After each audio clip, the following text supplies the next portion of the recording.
And now on to Chronicle digs deep into the past to unearth some of the myths and legends surrounding the Incas.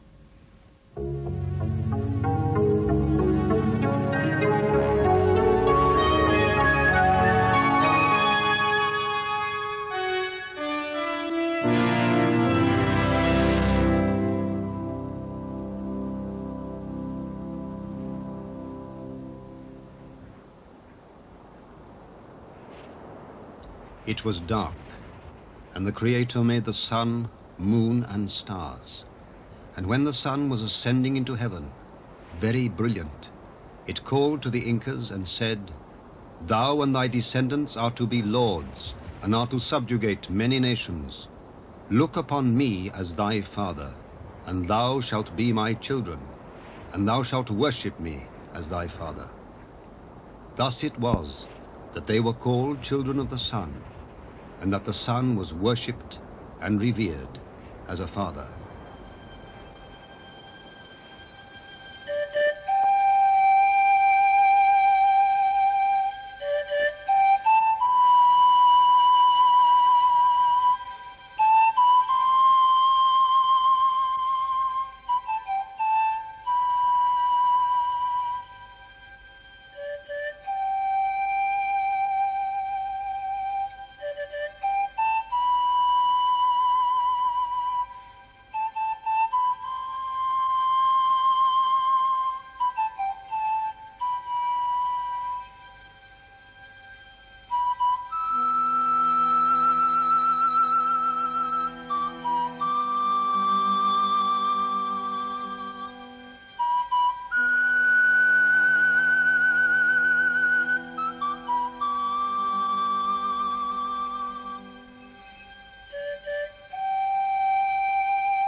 Machu Picchu in Peru is probably the most famous of all Inca sites.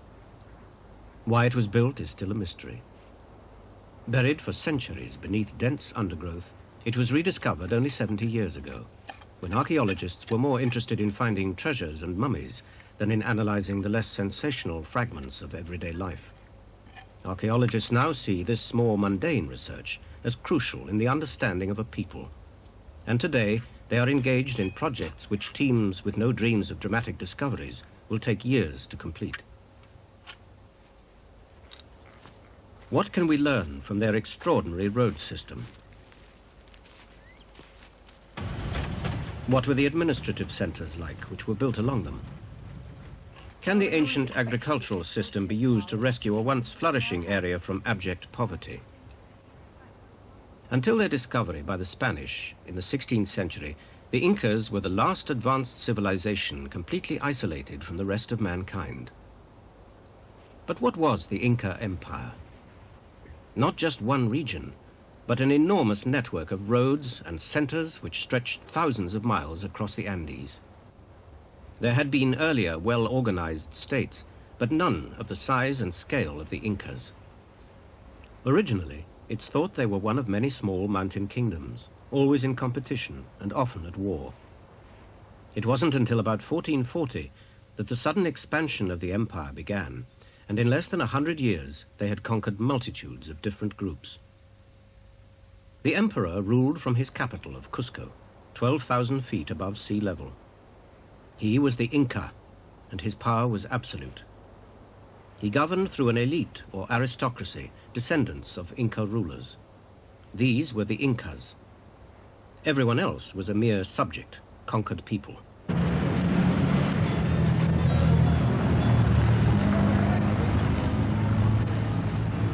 Today, Cusco has a population of 143,000, many of them Indians whose ancestors lived under the rule of the Incas.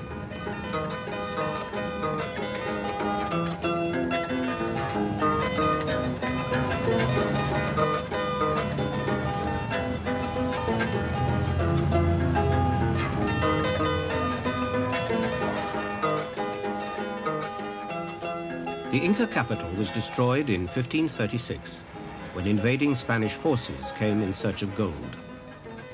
Although they ransacked the capital, remains of the Inca walls can still be seen beneath later buildings.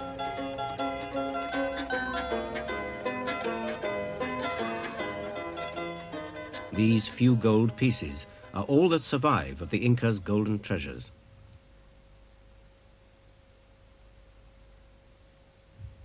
But the Spanish did leave chronicles giving their account of how the empire functioned. Since the Incas themselves could not write, these were based on eyewitness accounts collected by Spanish priests and soldiers. Nowhere in this kingdom of Peru was there a city with the air of nobility that Cusco possessed, for this was the capital of the empire of the Incas and their royal seat.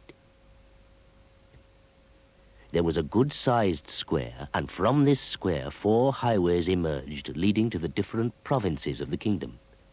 Just as the Spanish conceived of their country through the division of provinces, the Incas conceived of their great land by means of their roads. The roads pushed out to all corners of the empire, covering over 2,000 miles from Ecuador to central Chile, transporting armies, administrators, and food to the expanding frontiers. Archaeologists are only just beginning to understand the really massive extent of the roads and the hundreds of centers built along them. Dr. John Hislop is involved in a 5-year project to study the system, possibly the most extensive of ancient road networks.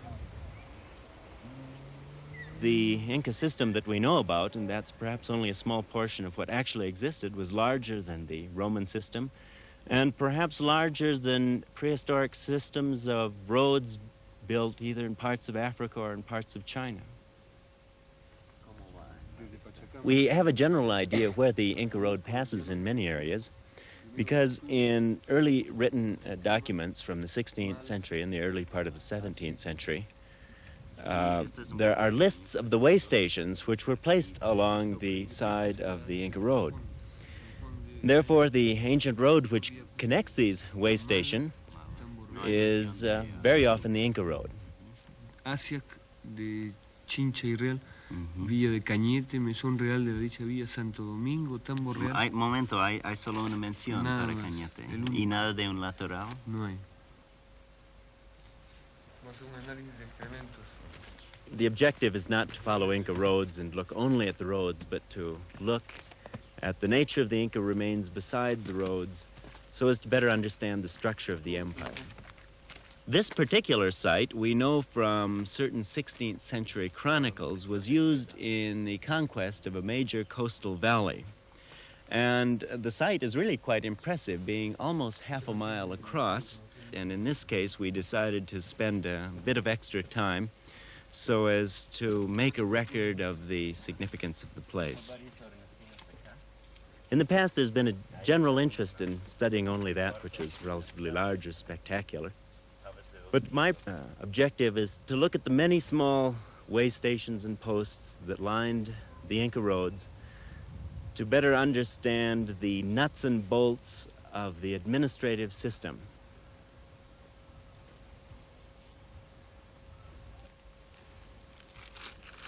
Once we have a site near an Inca road, we begin examining the surface of the earth within and around the site. And we will crisscross the area in which we find artifacts on the surface. And this is a relatively accurate way of then later determining that the site was 8 hectares in size or that it was 25 hectares in size, merely by noticing over which areas artifacts were present. Now, these artifacts I was able to collect in just about 10 or 15 minutes from the surface of this site, and I can see immediately that it's really quite a rich site. Very often you really don't know what you've got until you wash them off. Here we have a row of black triangles, typically Inca design.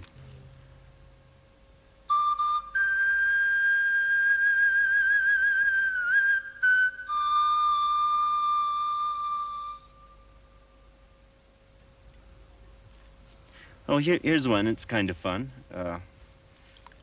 Let's see how well this one comes off. This is the head of a bird.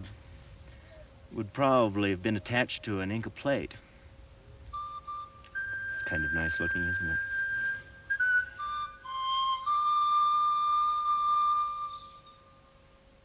Here's a colorful one. Let's just see what it... Geometric design in black, white, red. Probably off the neck of an Inca storage vessel.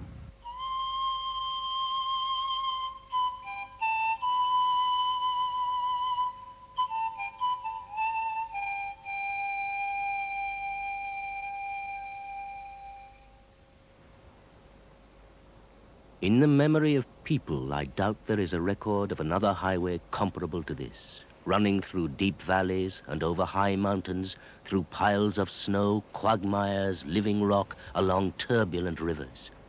In some places it ran smooth and paved, carefully laid out. In others, over sierras, cut through the rock with walls skirting the rivers and steps and rests through the snow. Everywhere it was clean swept and kept free of rubbish, with lodgings, storehouses, and temples to the sun along the way. Oh, can anything comparable be said of Alexander or of any of the mighty kings who ruled the world, that they built such a road or provided the supplies to be found on this one? And it was built in the shortest space of time imaginable. The Inca roads have certain characteristics of a transport system that was not utilized by wheeled vehicles. The road tends to ascend mountains very rapidly. It doesn't zigzag its way up, usually. And in its dramatic ascents in certain parts, there are tremendous sets of stairways, sometimes thousands of steps.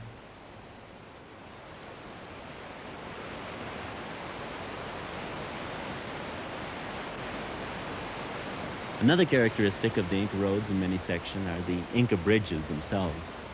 In the past weeks, I traversed a section of over 100 kilometers of Inca roads where I was able to observe the bases of at least a dozen Inca bridges.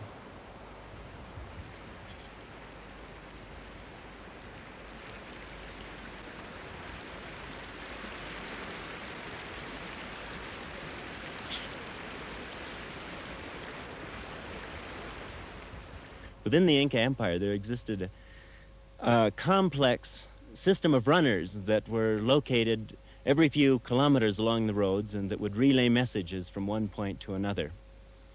It's known, or at least early Spanish manuscripts tell us from their Inca informants, that a message could be sent literally 1,500 to 2,000 kilometers in a period of less than a week. The kingdom of Peru was so vast that if the Lord Inca happened to be at one end of his territory, he had to be informed of what was going on at the other by messenger. They had things so well organized that in a week the news was carried by messengers from Quito to Cusco.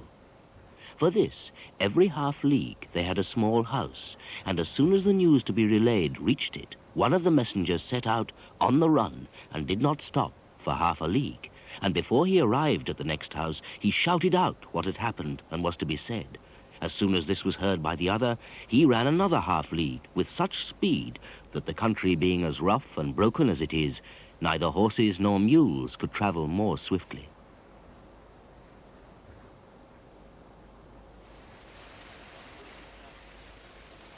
We're going to have data that leads to a greater understanding of a number of questions about the Inca Empire.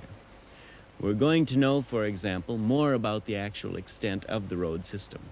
We're going to know more about the placement of way stations along the road and with which frequency and at which distances these way stations are placed.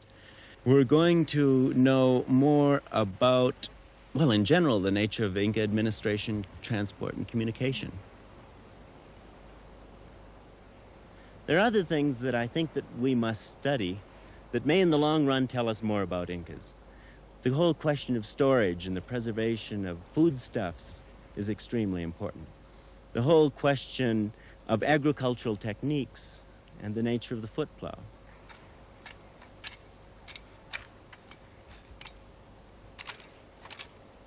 No taxes or tribute in the form of money were payable by the populace to the Inca or anyone else. The individual discharged his duty towards the empire through work and service.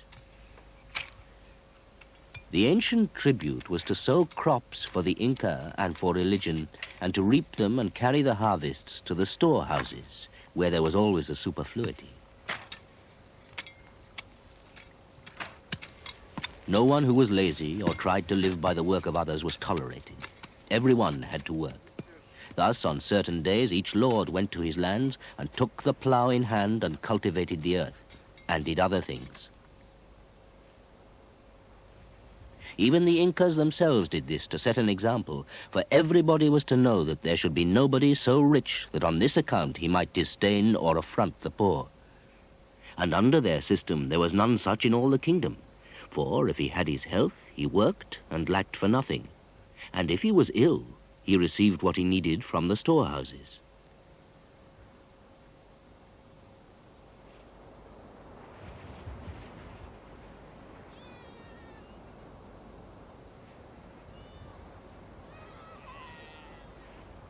At all times there shall be food in abundance throughout the land.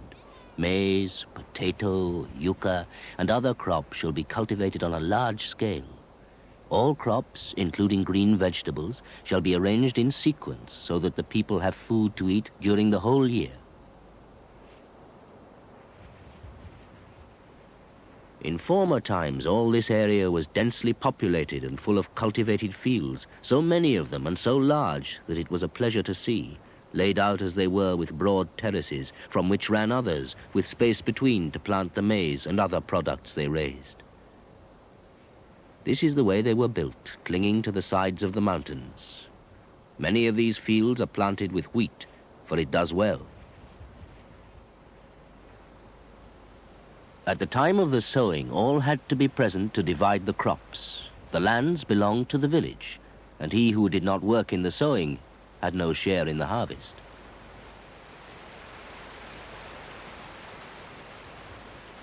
Inca terraces are still cultivated with the foot plough, although more modern methods have been introduced in the valleys.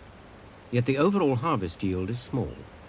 No one since the Incas has achieved equal mastery of this difficult terrain. The Inca gave orders that flocks of llamas should be reared in great numbers, and every year a fixed number of these llama were slaughtered as a tithe in honor of the sun. They are very tame and make no noise. The llamas can carry loads of 2 or 3 arrobas easily, and when they can no longer work, there is no loss, for the meat is good. The flock of the community was shorn at the proper season, and the wool was divided amongst the people, each getting the quantity he required for himself, his wife and children, so that all were clothed.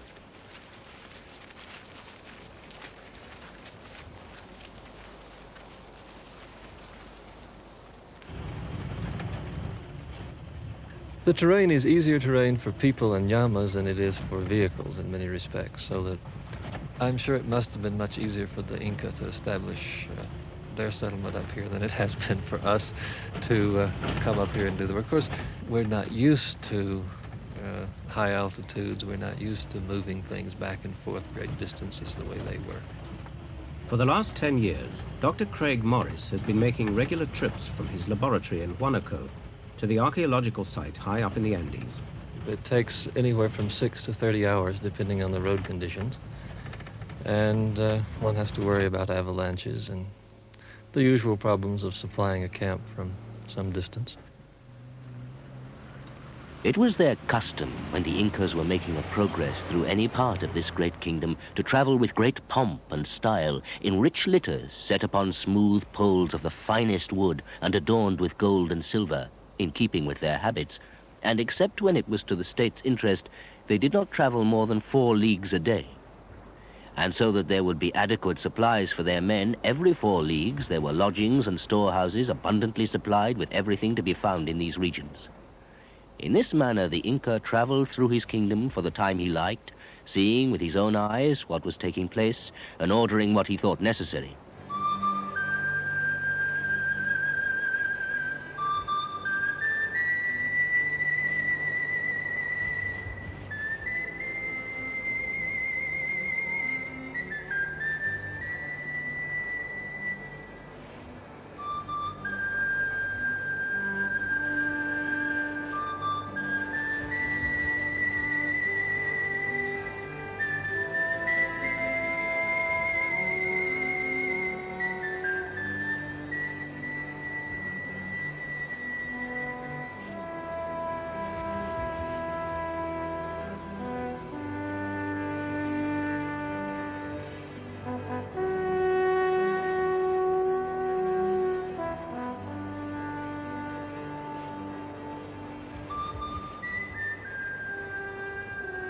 The ruins of Huanaco Pampa cover 2 square miles on a high plateau.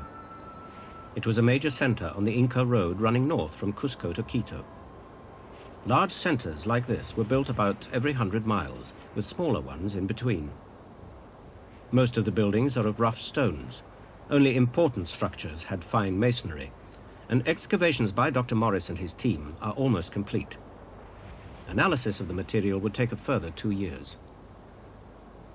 What we were trying to do from the very beginning was to choose one of the administrative capitals, in a sense to try to reconstruct the activities and the pattern of life and the way it functioned. And the reason Huanaco Pampa was chosen was really quite simple, that it is the best preserved of the large administrative centers along the Highland Road network. The first strategy was to make a complete map of the city, since it is one of the few cities where one can get a complete ground plan. And when we're dealing with a city that had approximately 4,000 structures, you can immediately see that we have our work cut out for us. The idea was to excavate a sample of those buildings that was somehow representative of the city as a whole. We wanted to get away from the old-fashioned methods where people spent all their time digging temples and palaces. We wanted to see what the whole city was like. And one of the things that I think is most interesting about it is, in a sense, they're rather artificial in that they were built quickly by the Inca and not only populated from the outside, but then supplied essentially from the outside.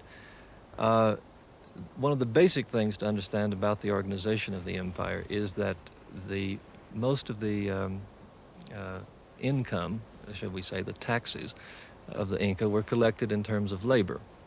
And most of this was done in terms of farming state fields and so on and so forth to actually provide the goods which supported the state apparatus. But in addition to that, some of this labor was used in the city, and the people would come to the city during certain times of the year, as best we can reconstruct it, and serve their period of labor tax on a rotating basis. And this, of course, gives the city a very strange character. Our normal idea of a city, which is a large permanent population, probably wasn't characteristic of these places at all. And one of the reasons that we see all of this sort of abandoned very quickly after the Spanish came was simply that the administrative structure which made it all function had fallen apart. The local leaders, the local chiefs, were the ones who were responsible for seeing that people came and served their labor tax when at the appointed time. But the Inca kept great track of it on their quipu system. The quipus are long strands of knotted strings, and those who were the accountants and understood the meaning of these knots could reckon by them expenditures or other things that had taken place many years before. By these knots they counted from 1 to 10, and from 10 to 100, and from 100 to 1,000. On one of these strands there is the account of one thing, and on the other of another, in such a way that what to us is a strange, meaningless account is clear to them. Since they've never been studied all that thoroughly yet, we can't really read them in a sense. But they provide the record keeping which is absolutely necessary to make anything of the size of the Inca Empire, of course, function. You simply couldn't do it without something that could substitute for writing, and they didn't have writing in the sense that we usually think of it. But they had the quipu, which was extremely sophisticated mathematically and served all the functions that one really needed. One of their important functions was to keep an account of the food supplies. At Huanaco Pampa alone, the storehouses could hold 1 million bushels of potatoes and maize. The cold temperature of the high altitude chosen for their sites created ideal storage conditions. The Inca had arrived at the same point in storage technology which in the West we achieved in about 1935. They knew how to take advantage of an environment which they understood very well, how to put various kinds of resources together. And in some respects, I think they did it much better than we do it these days. In each of the many provinces, there were many storehouses filled with supplies and other needful things. Thus, in times of war, wherever the armies went, they drew upon the contents of these storehouses. If there came a lean year, the storehouses were opened and the provinces were lent what they needed in the way of supplies. Then, in a year of abundance, they paid back all that they had received. The city is rather remarkable in that, since it was abandoned very quickly, most of the artifacts were left very near where they were used. We have somewhere between 10 and 15 tons of sherds of pottery, which is more than I hope any other archaeologist ever has to cope with. And we've spent the last 2 years, really, and we'll spend the next year, coding all of this for computerization.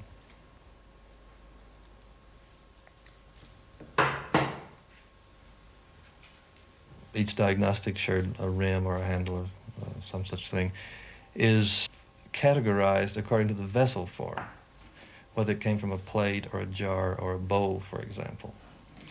And then a series of measurements are made basically to determine the size of the vessel.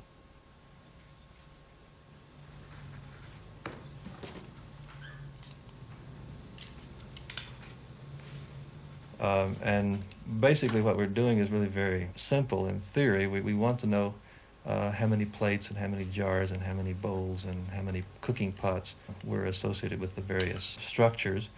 And then we will compare various parts of the city on the basis of these form and size characteristics.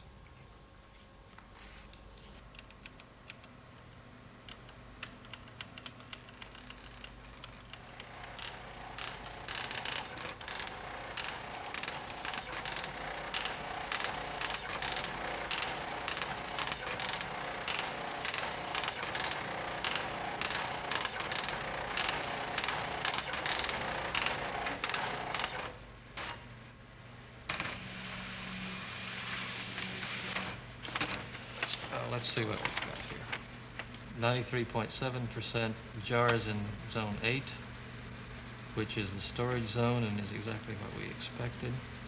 Some of the other things not quite so close, but still a high percentage of jars in zone 2, which does go along with the beer making notion. It's interesting that in zone 4 we're getting more cooking pots outside the houses than inside the houses, which would tend to suggest that they're doing their cooking out of doors, which is interesting. Nice to see 2.5 tons of potsherds condensed to a little bitty piece of paper. Perhaps the most surprising area in the excavations was the part of town that has the most elaborate architecture. It's obviously, since it has big plazas in it and very elaborate stonework, in a sense the most important part of town. And we had at the beginning thought of this as sort of the bureaucratic center of the town, where all the decisions are made. And we began excavations thinking that the buildings would probably mostly be empty because bureaucratic activities maybe have quipus and such things in them that wouldn't be preserved. And we immediately started finding tons of pottery, piles and piles and piles of broken jars. And it's quite evident that this part of town was a kind of official hospitality center where people got together to drink a lot of the local beer, local maize beer, which is called chicha. Public feasts in which people were known to imbibe perhaps a bit too much from some of the descriptions in the chronicles. They were very important, and they seem to have been a vital aspect of keeping the labor tax system going. In other words, the way you got the people to work for it is that you'd be very generous to them. You would give them all the maize beer they could drink and treat them well.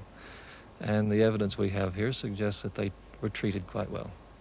And so, making the people joyful and giving their solemn banquets and drinking feasts, great takis and other celebrations such as they use, completely different from ours, the Incas showed their splendor, and all the feasting was at their expense, where there were vessels of silver and gold, and goblets and other things.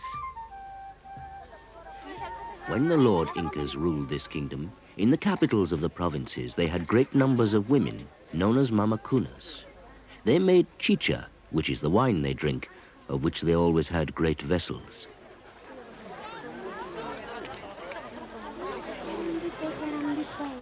They also wove and dyed woolen garments for the service of the temple. There were a group of women who seemed to play actually a variety of roles, all of which were very critical to the functioning of the empire. The chronicles are full of references to them, although the descriptions frequently are not all that clear. But they were supposed to have somehow maintained their virginity and to have served largely religious functions. But it's also quite clear that they did a lot of things which were economically important. In a sense, they did kind of the tasks that women did in Andean society, but on a massive scale for the state.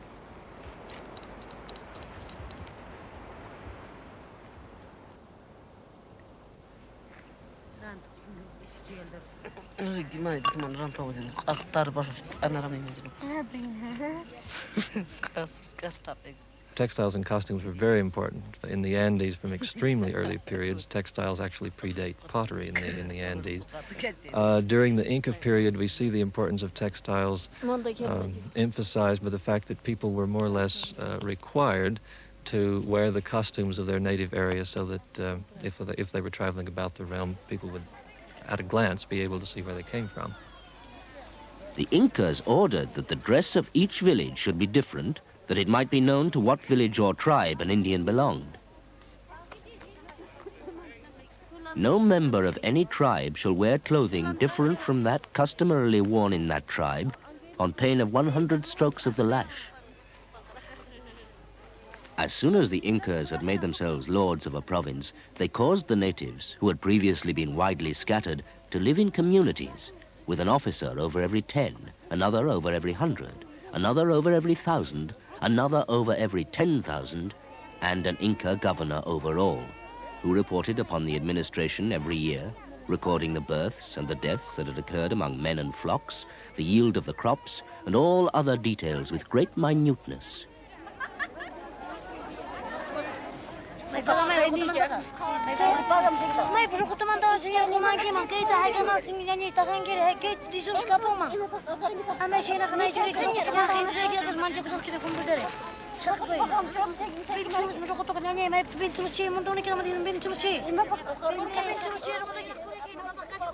Many Indians still wear their traditional costumes, speak the Inca language of Quechua, weave and drink chicha.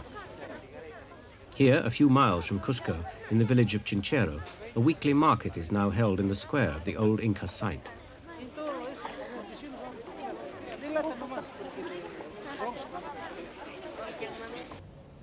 All who were subjugated were taught that Cusco was the abode and home of the gods. Throughout that city there was not a fountain, nor a well, nor a wall, which they did not say contained some mystery, as appears in the report on the places of worship in that city, where more than 400 such places are enumerated. A Benedictine monastery now covers the remains of their most important religious site, the Coricancha, or Temple of the Sun. Earthquakes have revealed many of the Inca walls lying beneath the monastery. These show the ingenious stonework of the Inca masons, with the characteristic Inca feature, trapezoidal doorways and niches.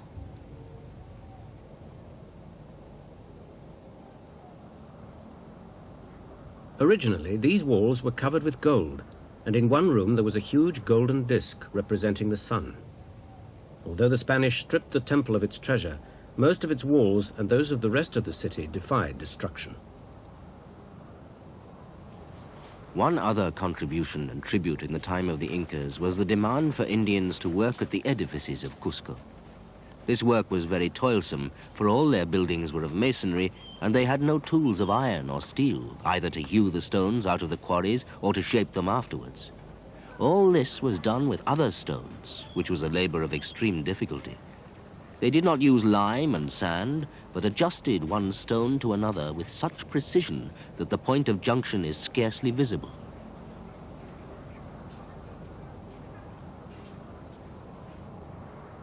To the north of the city, on the hill closest to it, there is a fortress, Sacsayhuaman, which by reason of its size and strength was once a mighty building. There are stones of such size and magnificence in these walls that it baffles the mind to think how they could be brought up and set in place. Some of these stones are about 12 feet wide and over 20 long. Others are as thick as an ox, and all so exactly set that a coin could not be inserted between them.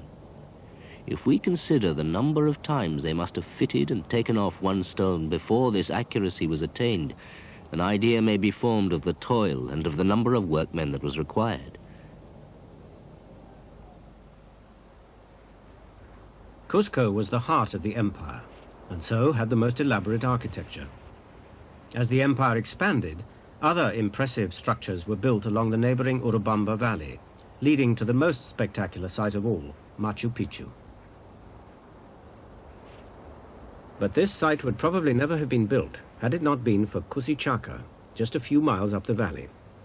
less exciting to look at with its small fort of rough stones, but of more fundamental importance as the major source of food. This area has been the subject of research for an Anglo-Peruvian project led by Dr. Anne Kendall. The idea of building Machu Picchu probably would have come after establishing the first necessities in an area like this, which is that of sort of agricultural, economic viability. Otherwise, Machu Picchu would have been a very isolated position and site.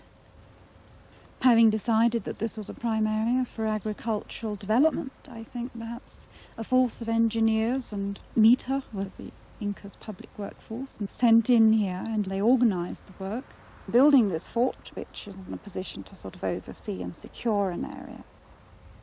The fort overlooked the vast agricultural schemes below, a network of terraces and canals providing food for the growing empire. Many of the canals flowed from the Cusichaca River, and some are still in use today, but now they carry only a fraction of the water they once did as they thread their way down the valley. Most are leaking or broken, and many have dried up altogether. When the Incas ruled, the area flourished. There was a thriving population of over 1,000 people. Now it has dwindled to a tiny and impoverished community. Had the Incas' success been simply a matter of modifying systems taken over from the people they had conquered? Or had they introduced new ideas of their own? A study of their agricultural scheme, starting with the fort, may give some of the answers.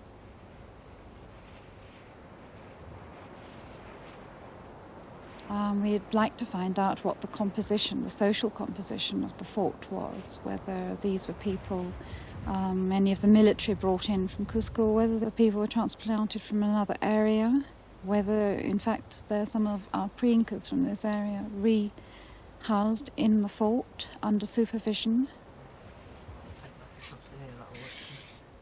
In one room, they discovered that an upper story had collapsed, sealing off the remains of Inca occupation below. This may prove to be a rich source of information.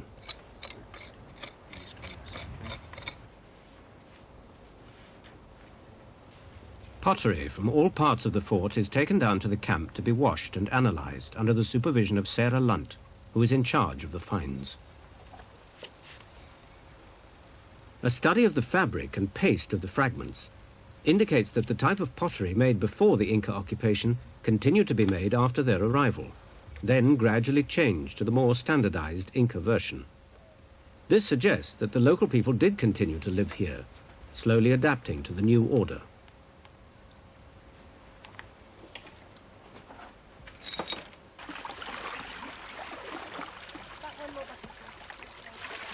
Separating minute remains from the soil may provide clues to the strain of maize used so successfully by the Incas. We top the tank up with water and then start the engine and put the bubbling mechanism into the tank and then tip the samples in, the idea being that carbonized plant remains such as charcoal and seeds will float and be carried over the weir into the sieves. And after about 30 seconds we switch the engine off and take the bubbler out, and then we keep the residue in a crate at the bottom of the machine, washing out the silt through the mesh at the bottom, and dry both the float and the residue and sort through them both later, particularly the float, which will do under a microscope to look for seeds, charcoal, and any animal remains that also might be there. We hope to be able to identify the seeds and charcoal down to the species level to give us an indication of what plants were used by the Incas for food, perhaps, things they'd grown.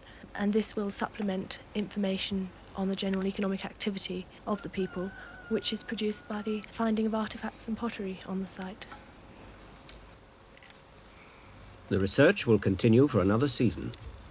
Only after further analysis in London can any firm conclusions be reached. Dr. Kendall's team work for 4 months during the dry season. They include botanists, geologists, soil and irrigation specialists, as well as students and British soldiers. All are volunteers. They hope that their studies of the Inca agricultural system will help today's farmers. It's a project that the Peruvian authorities are very enthusiastic about.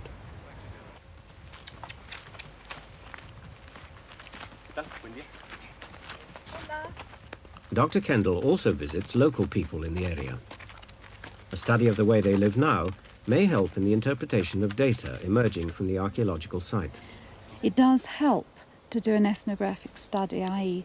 looking at some of the contemporary dwellings, some of which are even in Inca structures. This is an Inca house. Senora Beja's family have lived here for several generations.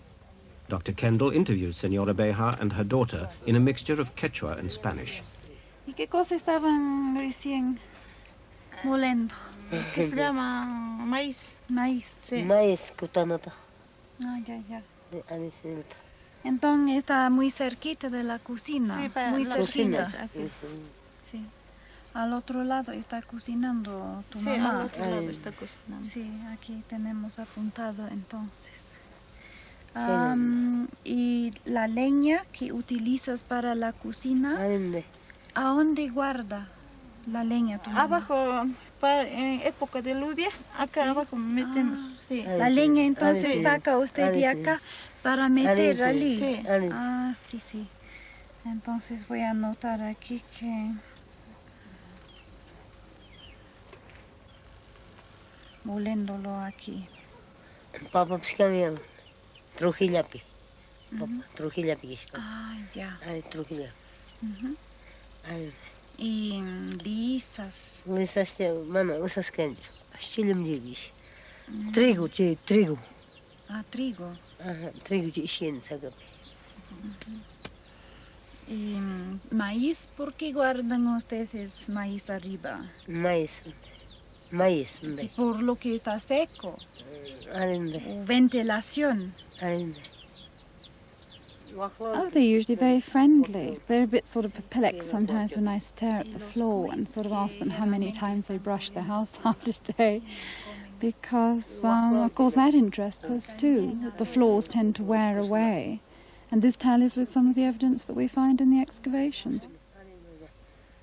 Guinea pigs, as in Inca times, are a vital part of the diet and are reared in corners of the kitchen. And Inca niches are still used to store belongings. We're looking at the activity areas in the houses where they do things. We're looking at the local farmers, how they irrigate and when they irrigate. We're looking at the crops they grow, where they get their seeds from, what the relationship is between the people who farm in the lower part of the valley and those that farm in the upper part of the valley. Where there's considerable economic stability was achieved by the Incas, and where that security has in rural areas been replaced by a rather below subsistence standard of living. Everything we can learn about the successful agriculture, traditional technology and rural administration systems of the past should really be relevant to revitalizing the areas that are now so depressed. Sí, es perfecto porque este terreno, este papa siempre da buena producción en el terreno negro. En el terreno negro. Sí, porque en las alturas son terreno negro y da mejor ahí arriba. Da mejor en las alturas, pero it's no good, I think, pretending to be social scientists. All we can do is to provide some technical advice and encouragement on the basis of what we've learnt about the proved traditional system. In the building of irrigation canals, I doubt that there has ever been a people or nation in the world who conducted and constructed them over such rough and difficult terrain. The team's greatest contribution is in helping to restore the canal system. They work along the traditional Inca lines with the help of a trained mason from the Peruvian Institute of Culture.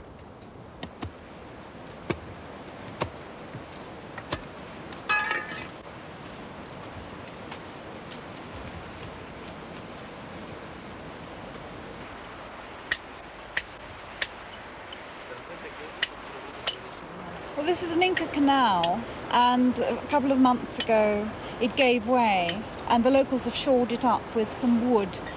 Now the mason has recut another ledge to build a wall up from, and then the local people have been bringing these slates in, which are going to be to line the canal. So we're going to redo it the same way that the Incas originally would have done it, with one small change. We're going to set the stones with cement on the ledge so that the granite doesn't disintegrate quickly again.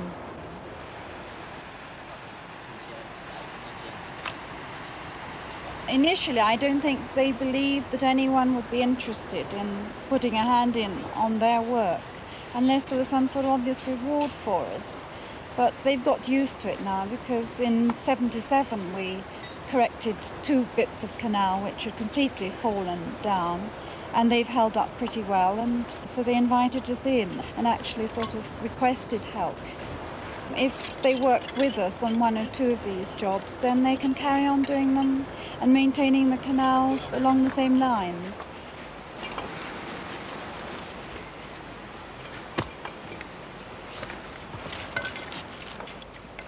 But their plans are not confined to restoring the existing canals. They hope to open up a whole area that is no longer in use. Only the stones sticking out of the grass indicate that this was once a canal. Can it be restored? Technically, we think it's feasible. All the studies we've done so far pointing in that direction. It's now really a question of encouraging or seeing if the local people are going to carry it through, because it means a lot of work on their part. They've got to clean out the old canal, they've got to shore it up and work on it. So there's no way we can say to them, you have to carry out our idea. On the contrary, it has to be them who say, we now want to carry out your idea, how do we do it? Perhaps it's not surprising that the Incas' method of agriculture is being revived to rescue people of the 20th century from their poverty. For the Incas understood their environment and knew how to make the best use of its resources.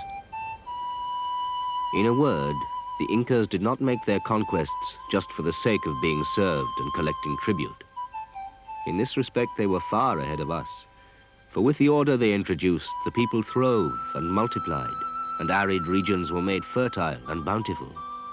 And they built fortresses and strongholds and stationed captains and governors in all the provinces.